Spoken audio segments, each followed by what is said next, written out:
sua Bíblia comigo. Segundo a Reis, capítulo 20, verso 1. Segundo a Reis, capítulo 20, verso 1. Talvez uma das principais perguntas que eu já ouvi, Dani, quando se fala dos atributos, Anderson, e do poder de Deus é: Deus muda de ideia, Lalesca? Talvez essa é uma das perguntas que algumas pessoas já fizeram. Muito obrigado, Teia, Deus te abençoe.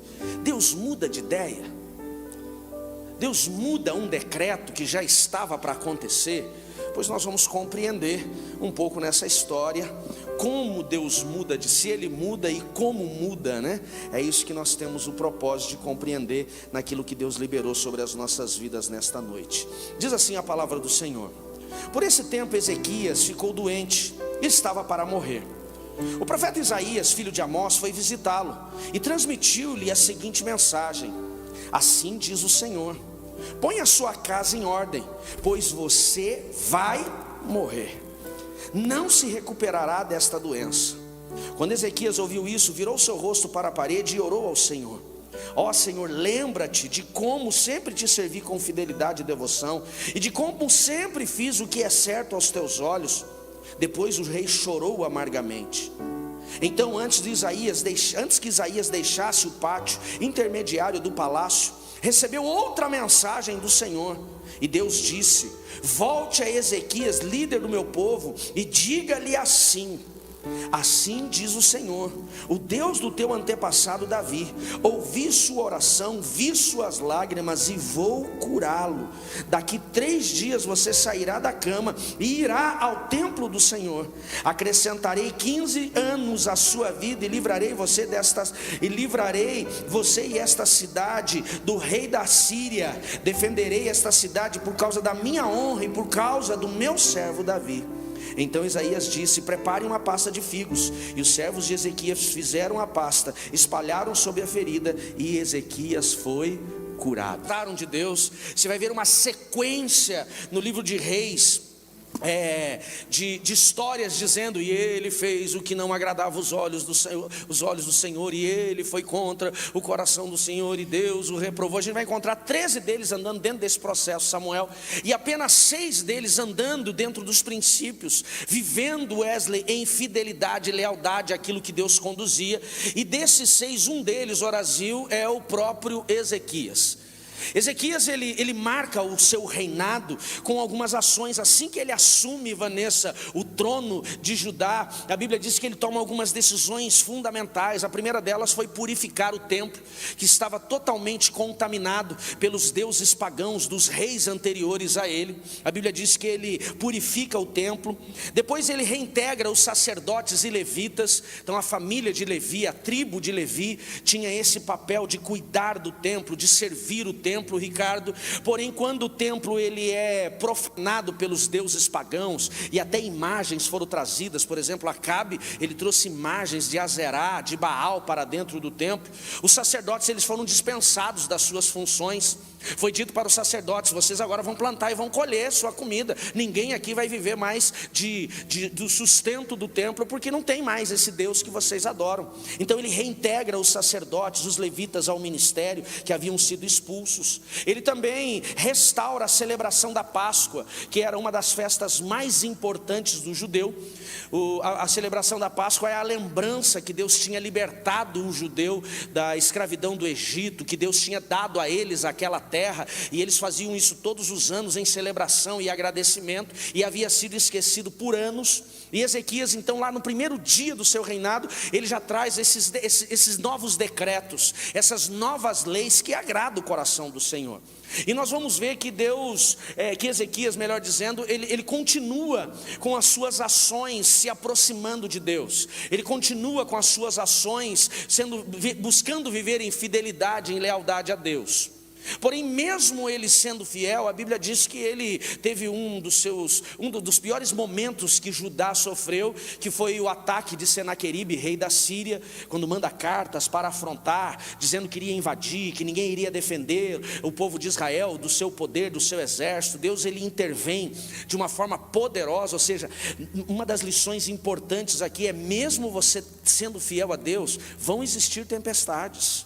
Mesmo você sendo fiel a Deus, você vai passar por lutas. É uma tolice acreditar, Giovanni, que só porque você recebeu Jesus como Salvador, que você não vai ter luta. Pelo contrário, Jesus diz: no mundo tereis, mas ele diz: tem de bom ânimo, eu venci o mundo. Você pode dar uma glória a Deus por isso? É claro que em alguns momentos Ezequias acabou cometendo erros, ele acabou quebrando princípios, mas a Bíblia diz que logo após a história de Senaqueribe, o episódio de Senaqueribe, junto com o seu exército de milhares, sitiando Israel, Jerusalém, e tendo o seu exército totalmente eliminado por Deus. A Bíblia diz que Ezequias não precisou fazer nada, Deus eliminou o exército do inimigo. A Bíblia diz que logo na sequência, é assim que começa o texto que nós lemos. Então o texto começa assim: por este tempo. Se você ler o capítulo anterior, é o episódio de Ezequias com Senaqueribe. Por este tempo, ou seja, logo após todo esse livramento, a Bíblia diz, Bruno, que Ezequias ele fica doente, que ele teve uma úlcera. Lá no livro de Isaías vai dizer, Samuel, qual é a doença? Uma úlcera, diz o texto bíblico. Hoje alguns historiadores, eles acreditam que foi um câncer de estômago que atingiu, ou de esôfago, e ele começou a definhar com aquela doença. O seu organismo começou ele começou a mostrar fraquezas no seu organismo, não sabendo o que fazia por aquilo. Por conta de ser rei, provavelmente trouxe toda a medicina disponível da época e nada resolveu. Todos os medicamentos da época, provavelmente ele buscou e nada resolveu. Até que um dia ele recebe a visita do profeta Isaías, um dos profetas mais respeitados do Velho Testamento. A Bíblia diz que Isaías vem visitá-lo. Ele já tinha outras experiências com Isaías, por exemplo em Senaqueribe, quando ele está desesperado com o ataque de Senaqueribe, ele leva a carta de afronta do rei inimigo a Isaías, e Isaías recebe uma direção de Deus dizendo assim: não se preocupe, essa guerra não é tua mais, é do Senhor. E Isaías, ele já tinha tido experiências com Ezequias, quando ele vai até Deus apresentando a afronta do rei Senaqueribe dos assírios, e Deus diz assim: não se preocupa, Ezequias, a guerra não é tua mais, deixa que eu vou lutar essa guerra. E Deus dá o livramento. Então este profeta era um homem sério, um profeta mesmo de Deus, um homem dependente de Deus, e ele vem visitar. Lembrando que no episódio, ou nos episódios anteriores, Cristiano, quando o profeta Isaías esteve com o rei Ezequias, ele trouxe, Samara, boas palavras. Então eu fico imaginando, a Bíblia não apresenta isso, pastora Néia, mas eu fico imaginando que quando o profeta chega no palácio e é anunciado para Ezequias, lá no seu leito, lá no seu quarto, lá onde ele está definhando, olha, o profeta Isaías chegou, ele pensou: Deus ouviu as minhas orações. Aleluia. Ele falou: o mesmo que Deus usou para dizer que o inimigo não ia me derrotar, Deus vai usar para dizer que eu vou ser curado. E Ele vai pôr a mão sobre a minha doença e eu vou ser curado. Sabe aquela situação que você está esperando uma resposta de Deus e parece que o mensageiro chegou? A Bíblia não diz, mas eu fico imaginando que quando Isaías chega, ele tem aquela esperança que seria curado. Quando Isaías entra no quarto e diz para ele: tem uma palavra de Deus, eu fico imaginando ele já se ajeitando na cama e falando: entrega um manto, profeta, que eu estou esperando a resposta. Porém a resposta não foi o que ele estava esperando. Quando Isaías entra no quarto, a Bíblia diz que o profeta olha para aquele rei e diz: arruma a tua casa, você vai morrer. Meu irmão, a resposta do profeta é pior do que a resposta do médico. Porque o médico pode chegar e dizer para uma pessoa doente: volta para casa porque não tem mais o que fazer. Tudo que tínhamos para fazer aqui já fizemos. Sabe o que ele está dizendo talvez para uma pessoa assim? Vai morrer em casa.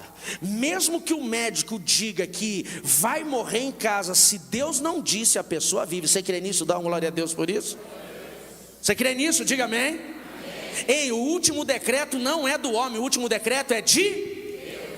Agora, quando o último decreto de Deus é pior do que o decreto do homem, aí é complicado. Quando os médicos disseram para ele, talvez: olha, rei, não tem o que fazer, essa úlcera é para a morte, ele poderia dizer: sim, não, ainda tem uma chance, eu vou esperar o profeta chegar. Agora, quando o profeta chegou e disse: não tem mais saída, a casa caiu. Eu não quero focar naquilo que o profeta fala para Ezequias. Essa mensagem normalmente ela é ministrada, e talvez uma das pessoas que ministrou em um livro que ele escreveu essa mensagem com foco muito familiar foi o Luciano Subirá. Normalmente o foco dessa mensagem é põe tua casa em ordem, e vai se trabalhar muito essa questão de organizar a família. O meu foco não é falar sobre pôr a casa em ordem, não é isso. Eu quero ir além, eu quero falar exatamente de como Deus muda essa situação que nós lemos, mas não tenho como passar por esse verso batido. Então eu não quero falar sobre o pôr a casa em ordem, mas o que significa de fato isso. Quando Deus manda o profeta à casa do rei, ao palácio do rei, Deus não estava mandando para o rei um decreto de morte. Preste atenção nisso. Eu já ouvi algumas pessoas que na minha avaliação foram inconsequentes, não é que são, mas foram inconsequentes, foram, de uma forma irresponsável, dizerem que aquela doença era Deus que tinha mandado. Não, porque o profeta Isaías foi até a casa do rei para dizer assim: essa doença foi eu que mandei. Não, Deus é um Deus que cure, não um Deus que adoece. Posso ouvir um amém por isso? Deus é um Deus de vida. Posso ouvir um amém por isso? Deus não é um Deus de ruína, Deus é um Deus de restauração. Posso ouvir um amém por isso? Quando o profeta chega com a mensagem de Deus para o rei, ele já estava doente. Então não foi Deus que mandou Milson a doença. Não fique pensando que foi Deus que colocou aquela doença. Deus não coloca a doença em ninguém, preste atenção. Pastor, mas por que algumas pessoas adoecem? Adoecem porque pecaram, adoecem porque foram irresponsáveis no cuidado do seu corpo, adoecem porque insistiram em viver coisas que não deveriam.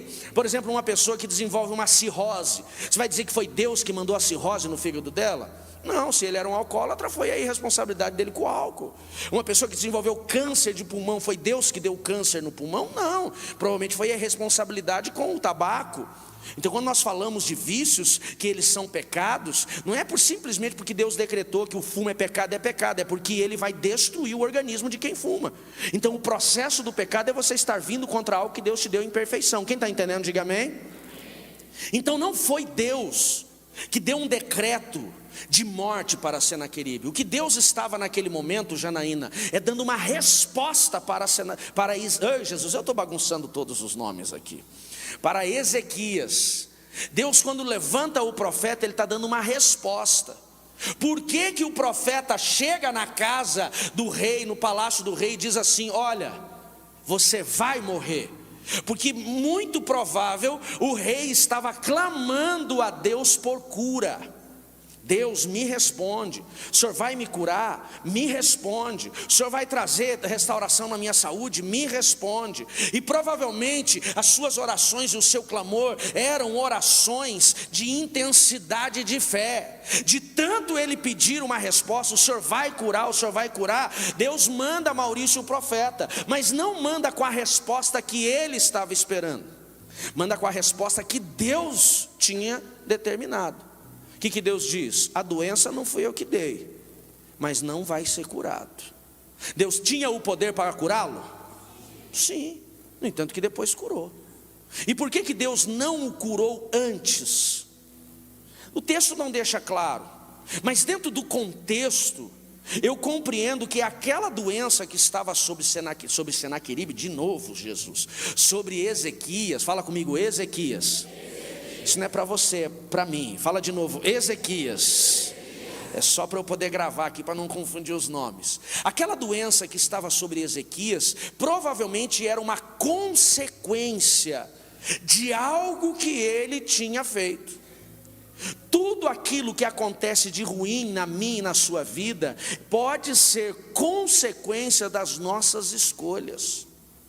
O que a Bíblia fala que é o resultado do pecado? A Bíblia diz: o salário do pecado é a... Quando Deus manda o profeta até a casa de Ezequias, não para liberar sobre ele cura, mas para informá-lo que ele não iria sair daquele lugar de morte, pelo contrário, ele iria viver a morte. O que eu compreendo dentro de todas as escrituras sagradas, que aquela doença era uma consequência de pecado. Aquilo era o salário de uma escolha que ele tinha feito, ou de algumas escolhas. E Deus está dizendo: olha, você legalizou isso na sua vida. Foi você que deu legalidade, você que deu autoridade para essa doença. Então Deus manda pelo menos um alinhamento para ele, dizendo assim: já que você fez essa legalidade e não mudou, você vai ter que pelo menos arrumar a sua casa. Organiza a sua casa. O pôr a casa em ordem para Ezequias era o quê? O que Deus estava dizendo para ele? Levanta um sucessor, prepara alguém para ficar no seu lugar, porque certamente você vai morrer. Colocar a casa em ordem, ele estava dizendo assim, ó, organiza as coisas antes de você morrer. Por quê? Porque não vai ter volta, aqui acabou para você. Deus falou para ele: arruma a sua casa, arruma seu sucessor, prepara alguém para ficar no seu lugar, porque para você não dá mais. Como eu falei, uma coisa, Nato, é você ter uma resposta de um médico que é humano, limitado e não tem todas as respostas. Outra coisa é você ter a resposta de um Deus poderoso e eterno que sabe de tudo. Agora, se eu fosse trazer essa direção de Deus para você, o que você precisa colocar em ordem na tua vida? Para Ezequias eu compreendo que era um sucessor, que era organizar algumas coisas, Miguel. Agora, na sua vida, o que precisa ser colocado em ordem? Já parou para avaliar que talvez existem algumas portas que não foram abertas? Existem alguns milagres que não aconteceram? Talvez existem situações que você ainda não rompeu por causa da desordem da sua vida. Se nós formos avaliar esse texto com um pouco mais de profundidade, será que essa doença já não era consequência de uma desordem na vida de Ezequias? Porque antes dele morrer, Deus está dizendo para ele: arruma as coisas. É como se Deus dissesse assim, ó, arrumar as coisas não vai te trazer saúde, mas pelo menos não vai deixar um problema para quem vem aí na frente. O que você precisa colocar em ordem para que você tenha uma vida plena em 2024? O que você precisa colocar em ordem para que algo que estava comprometendo o seu sucesso aconteça em 2024? O que você precisa colocar em ordem para que alguma área da sua vida que está morrendo tenha vida em 2024? Nós gostamos, e é fácil nós colocarmos a culpa de algumas situações que nós estamos vivendo nas costas do diabo. A culpa é do inferno, a culpa é do Satanás. Mas você já parou para pensar que tem coisas na minha e na sua vida que não está rompendo? Tem coisas na nossa vida que está morrendo, que estão morrendo por conta das nossas desordens, da nossa desorganização. Eu já preguei isso para vocês no passado, eu quero só resumir. Quando Deus ele vai criar, ele vai terminar, organizar a terra, a Bíblia diz que do verso 3 de Gênesis 1 até o verso 11, Deus não dá frutos para a terra. Você não vê Deus dizendo: haja árvores, hajam frutos, hajam sementes. Não, sabe o que Deus faz do verso 3 de Gênesis até o verso 11 de Gênesis 1? Ele organiza a terra, parte molhada de parte seca, dia e noite. Ele está organizando. Só no verso 12 que ele diz: árvores sejam frutíferas.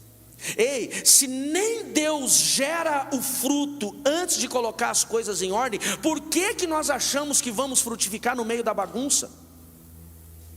Já parou para pensar nisso? E se a Bíblia não deixa claro?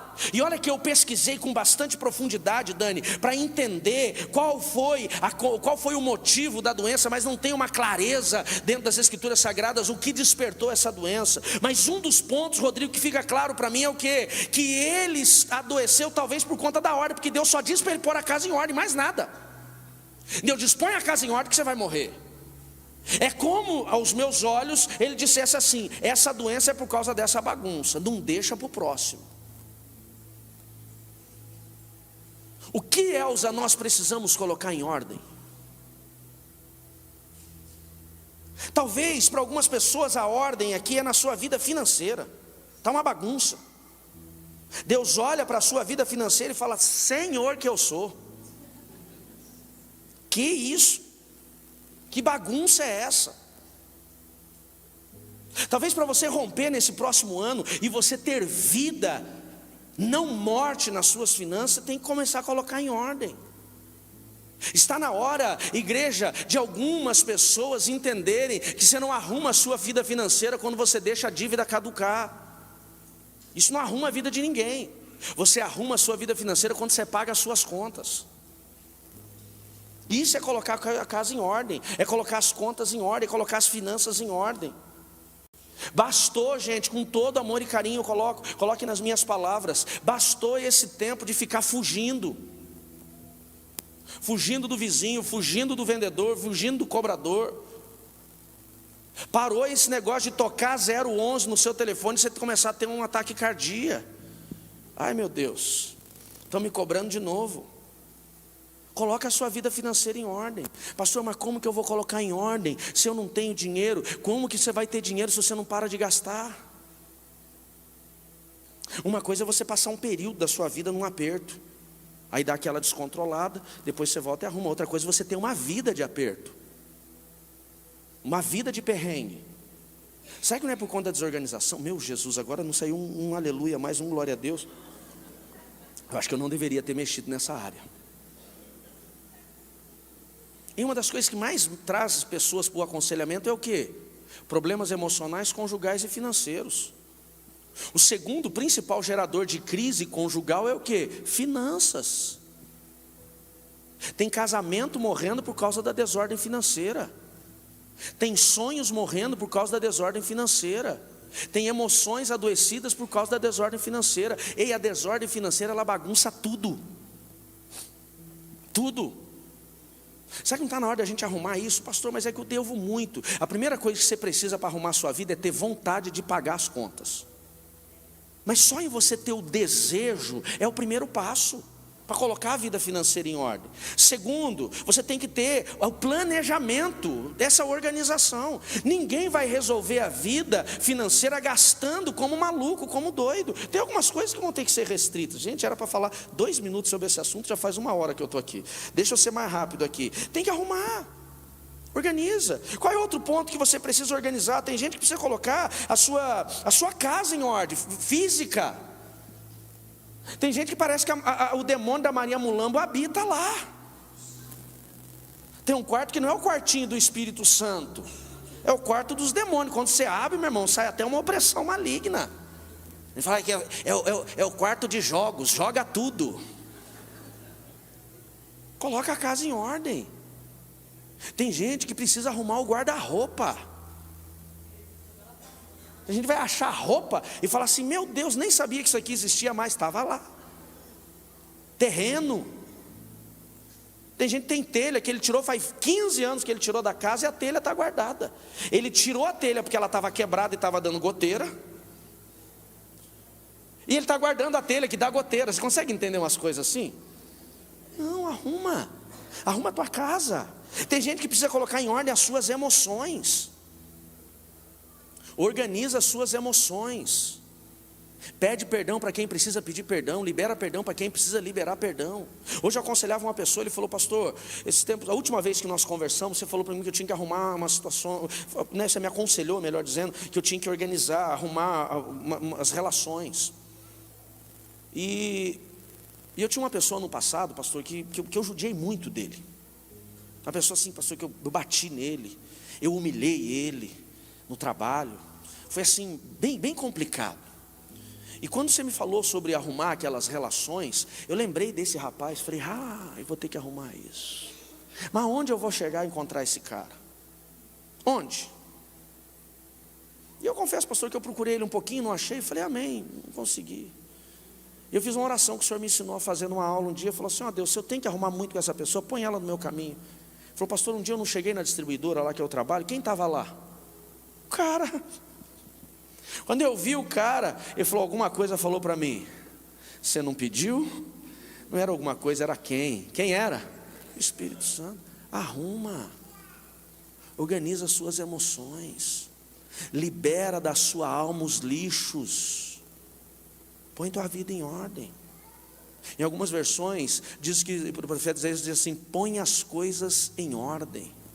Tem gente que tem que pôr em ordem a sua empresa. Você não sabe mais quanto ganha, não sabe mais quanto deve, não sabe mais quem te deve. Vive no giro do giro do giro do giro. E quando quebrar vai dizer que a culpa é do diabo. Não, a culpa é da desorganização. Arruma a sua vida. Porque enquanto você não arrumar a sua vida, a morte vai continuar nestas áreas que estão te comprometendo. Quem está entendendo, diga amém. Segunda lição que eu aprendo com esse texto, vai comigo no verso 2. Quando Ezequias ouviu isso, Ele virou o seu rosto para a parede e orou ao Senhor dizendo: ó Senhor, lembra de como te servi com fidelidade e devoção, e como sempre fiz o que é certo aos teus olhos. Depois ele chorou amargamente. A segunda lição que eu aprendo nesse texto, a primeira é o confronto de Deus através do profeta, dizendo assim: arruma a tua vida. A segunda é que este rei, quando ouviu o decreto de morte, ele se quebrantou diante do Senhor. Diga assim comigo: quebrantamento muda situações.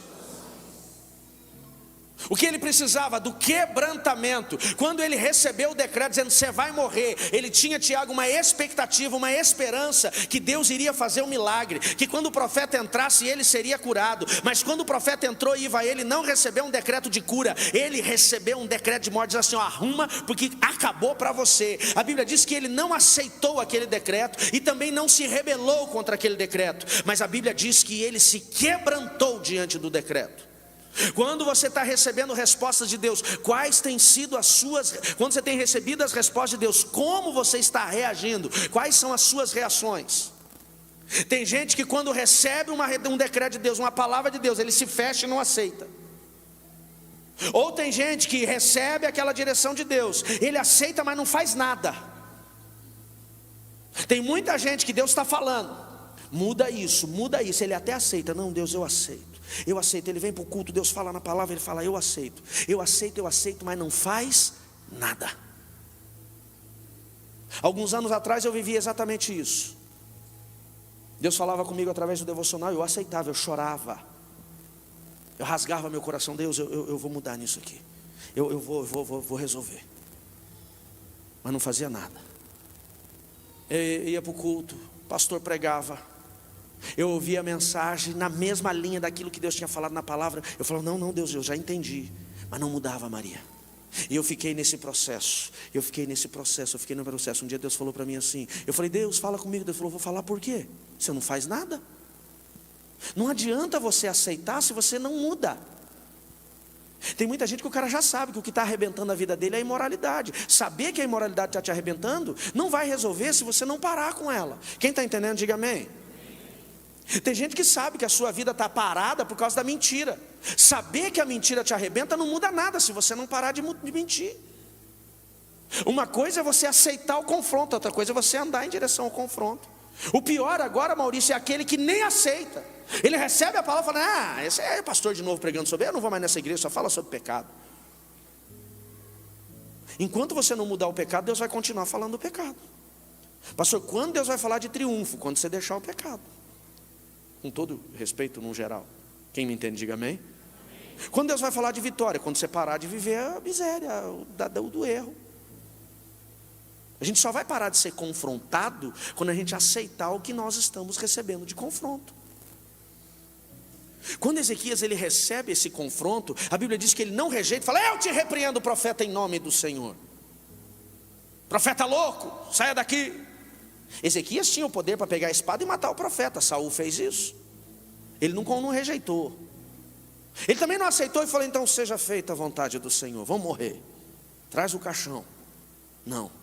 A Bíblia diz que quando ele recebeu aquela resposta, a Bíblia diz que ele reagiu àquela resposta. E qual foi a reação dele, João? A Bíblia diz que ele quebrantou o seu coração. Sabe qual é o segredo para as coisas mudarem na sua vida? Quebrantamento. Quebrantamento não é o quanto você chora pelo pecado. Quebrantamento é o quanto você está disposto a arrepender pelo erro. Quem tem o coração quebrantado fica triste não pelo pecado, não porque pecou, mas fica triste porque está disposto a consertar o que ele fez. Olha o que a Bíblia diz sobre os quebrantados. Vai comigo em Salmo 34, verso 18. Salmo 34, 18. Diz assim: o Senhor está perto dos que têm coração quebrantado. O Senhor está perto dos que têm o coração quebrantado e salva os que têm o espírito abatido, que se prostra. Tem muita gente que não está disposta a se render. Ele continua vivendo aquilo. E a desculpa dele ainda é assim: eu sou assim mesmo, Deus sabe. Vai ter que quebrantar. ou vai se arrebentar com todo amor e carinho. Olha Salmo 51:17. Salmo 51:17 diz assim: os sacrifícios que agradam a Deus são o quê? Um espírito quebrantado. Sandra, tem muita gente indo para o monte toda sexta-feira, fazendo jejum 7 dias por semana, e faz, e acontece, e sacrifica, mas não quebranta. Não estou dizendo que você não deve ir para o monte, deve. Não estou dizendo que você não tem que fazer a vigília, tem que fazer, acorda de madrugada, acorda. Mas se tudo isso não te levar a você se quebrantar diante do Senhor, se prostrar diante do Senhor, não vai resolver. A Bíblia diz: o sacrifício que agrada a Deus são um espírito quebrantado e um coração quebrantado e contrito, esse Deus não despreza. Às vezes nós falamos assim: parece que Deus não está me ouvindo. Eu falo, e Deus não está me ouvindo. Será que não é por conta do coração endurecido? Porque o contrário do quebrantamento é o coração endurecido, a dura cerviz, é quem não se prostra, é quem não se rende. Não se render não é você olhar para Deus: ei, se vira aí, deixa eu fazer o que eu quiser. Não é você dar as costas para Deus, não. O coração endurecido é simplesmente você receber uma direção de Deus e continuar fazendo o que Deus falou para você não fazer. É você receber um conselho de Deus e você continuar fazendo. Você sabe que tem que fazer, mas não muda. Você sabe que você tem que ser mais amoroso com a tua esposa e não é. Você sabe que você tem que dar atenção para os filhos, mas não dá. Você sabe que tem que parar de lesar a empresa, mas não para. Você sabe que tem que parar de mentir, mas não para. Você sabe que você tem que abandonar a imoralidade, mas não abandona. A Bíblia diz: se o teu olho te faz pecar, arranca ele fora. Se fosse reescrita a Bíblia, que é uma heresia, eu sei disso, mas se fosse reescrita seria mais ou menos assim: se o teu Instagram te faz pecar, apaga ele. Quem está me entendendo, diga amém. Posicionamento.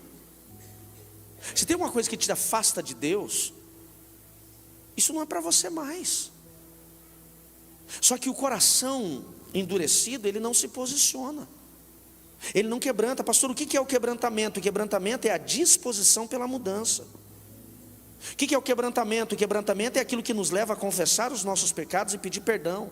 A Bíblia diz: aquele que esconde o seu pecado não prospera, mas o que confessa e deixa alcança misericórdia.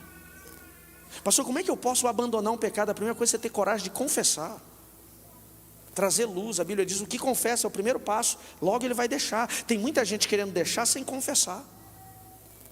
Isso é um coração endurecido, as coisas não vão. A Bíblia diz lá no Salmo que nós lemos, 57, ele diz 51, diz assim: um coração quebrantado e contrito, ó Deus, não desprezará. Salmo 147, verso 2 diz assim: só Ele cura o coração quebrantado e cuida das suas feridas. Ou seja, a cura, ela vem no coração quebrantado. E foi exatamente isso que aconteceu com Ezequias. Quando ele quebrantou, Deus curou. Aí vamos para a última lição para a gente poder encerrar. A Bíblia diz que ele recebe o decreto. E profeta, meu irmão, entrega a profecia, o cara vai embora. Se fosse eu, por isso que Deus já me usou profeticamente, mas esse não é o meu ministério. Porque se eu fosse entregar essa palavra, eu falava: veja bem, Jefinho, sabe como é que as coisas são difíceis? Os homens do nosso tempo vivem pouco mesmo, independente de serem reis ou servos. Às vezes a doença chega, e Deus assim, Ele falou comigo sobre você, e Ele mandou dizer assim: organiza as coisas, que é provável que não vai dar para você. Não ia dar certo essa entrega da profecia. Isaías, e depois ele ia começar a chorar, eu ia abraçar ele, chorar com ele, e até clamar pela misericórdia. Não. Isaías chegou e falou assim: vai morrer. E foi embora. Não abraçou, não beijou, não confortou, foi embora. Porém a Bíblia diz, Cris, que quando Ezequias recebeu a palavra, ele quebrantou. Ele derramou o seu coração, ele abriu a sua alma diante do Senhor, e aquele quebrantamento trouxe cura. Olha o que o salmista diz, 147 aqui. O salmista escreveu antes, ou seja, talvez Ezequias tenha sido inspirado pela palavra do salmista. ou simplesmente o Espírito de Deus levou ele à verdade do que o salmista tinha declarado. A Bíblia diz que ele quebrantou, e a Bíblia diz que Deus não despreza um coração quebrantado. Quando ele quebranta, Deus vai falar de novo com Isaías. Ele está lá no pátio indo embora, jogou o seu manto para trás e ele vai embora. Deus falou: ô profeta, para aí, volta, eu mudei o decreto. Põe a mão no seu peito e diz assim: Deus, muda decretos na minha vida. Deus falou assim: eu mudei o decreto. Volta e diz para ele: ouvi a sua oração. Deus está dizendo assim: seu quebrantamento chegou até mim. Antes Deus tinha dito: não vou curar. Porque Deus é ruim? Não, porque tinha uma legalidade. Talvez tinha um pecado, tinha uma desordem, e a desordem legalizava a doença, e a doença trazia a morte. Mas quando ele quebrantou, e tem gente aqui, porque a palavra de hoje era exatamente o foco de tudo que eu estou ministrando para vocês, é isso daqui. A palavra de hoje Deus trouxe é sobre pessoas que a sua vida está arrebentada, e você fala: não muda porque você não quebranta. Se você quebrantar, Deus vai mudar decretos. Deus vai mudar decretos, é essa a palavra hoje.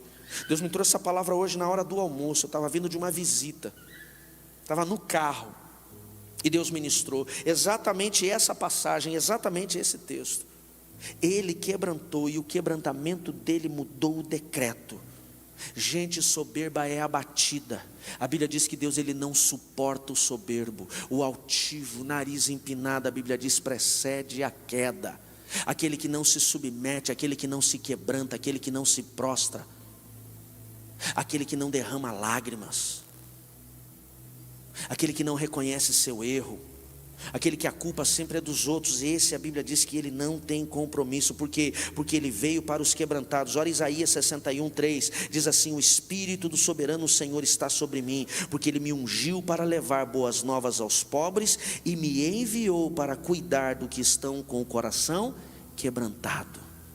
Diga assim comigo: Deus cuida dos quebrantados.